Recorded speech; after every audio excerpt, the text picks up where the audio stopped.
అమ్మ జాలారి మధ్యవారి వాడుందులో వాడు ఏం పేరు వాడుందులో దొరికిన సముద్రంలో జాలారిపేట వెంకయ్య అక్కడి నుంచి ఇక్కడికి వచ్చి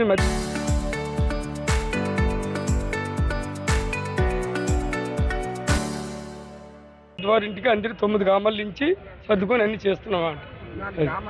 14 గ్రామాలు. నా పేరు మధ్య ప్రమీల. చెప్పండి, ఎలా జరుగుతుంది అమ్మవారి పండగ అయితే బాగా జరుగుతుందండి. లోనకు పంపించేది మాత్రం కొంచెం బాగాలేదు అంతే. ఎప్పుడు పంపించేలాగా ఈసారి పంపించలేదు. ఏమంటే మాలలు వేసుకుని వచ్చాం, ఇడుములతో 1 గంట నిలబెట్టేశారండి. అది జనాలు ఎక్కువ ఉన్నారు, గంట నిలబెట్టేశారు. ఎప్పుడు పంపించేలాగా పంపించలేదండి. అమ్మవారి పండగ అయితే బాగా జరిగింది. అమ్మవారు తల్లందరికీ చల్లగా చూడాలి. నా పేరు సతీష్ అండి. ఇది వాళ్ళ పోలమాంబ ఉత్సవాలు జాతర.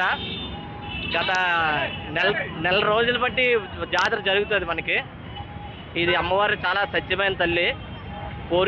కోరుకున్నవన్నీ కంపల్సరిగా మీకు అన్నీ నెరవేరుతాయి. ఈ తల్లి చాలా సత్యమైన తల్లి. చాలా చాలా చాలా వందల సంవత్సరాలు బట్టి అమ్మవారి మహిమగల దేవుడు అమ్మవారి పోలమాంబ తల్లి. ఈ జీడిపళ్ళు అనేది ఆచారం అండి. ప్రతి ఏప్రిల్లోనే ఈ అమ్మవారికి జీడిపళ్ళు ద్వారా మనకి అమ్మవారికి చూపిస్తారన్నమాట. సాయంత్రం పూట ఎక్కువ అవుతుంది జీడిపళ్ళు సంబరాలు. సాయంత్రం పూట ఎక్కువ జనాలు, అసలు ఖాళీ ఉండదు. మాకు సాయంత్రం అవ్వక తెల్లవారి మేము అమ్మవారికి గోపురంలోకి అండి, గోపురం మీదకి అమ్మవారి జీడిపళ్ళు అన్నీ విసురుతారండి. కోరుకున్న కోరికలన్నీ తీరుతాయి, కంపల్సరీ తీరుతాయి. స్వచ్ఛమైన తల్లి అమ్మవారు శ్రీ కరగచెట్టి పోలమాంబ అమ్మవారు. నా పేరు సుజాత అండి. 14 ఊర్లు పండుగ నిదర్శనం అయితే మాకు క్లియర్గా కనిపిస్తుంది. అమ్మవారి సందులోనే వ్యాపారం చేస్తున్నాము. అన్నీ సక్సెస్ఫుల్గా అయ్యే కనుక ఈ ఇయర్ కూడా వేసాము. అమ్మవారి ప్రత్యేకత అంటే 14 ఊర్లు గ్రామ దేవత ఆవిడ.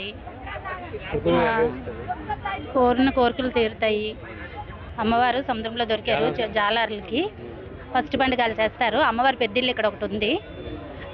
మేము ప్రతి సంవత్సరము, ఇప్పుడు ఈ సంవత్సరంతో 5 సంవత్సరాలు సార్, ఇది నీసి పండుగ. కానీ మేము 9 విగ్రహాలు తెచ్చి, మా ఇంటి నుంచే 9 విగ్రహాలు బయలుదేరుతాయి, ప్రతిమలు తెస్తాము. అక్కడ నుంచి పెద్దింటికి వస్తాము. అక్కడ నుంచి ఇక్కడికి వచ్చి అమ్మవారి చెట్టు దగ్గర ఆ విగ్రహాలని నిలిపి ఇంటికి వెళ్ళిపోతాము. ఈ పండుగ అంతా అయితే రాత్రి 12 అయిపోతుంది. ఈ విగ్రహాలు మళ్ళీ మారువారం ఉంచి తర్వాత 3వ వారం బీచ్లో కలుపుతాం అనమాట.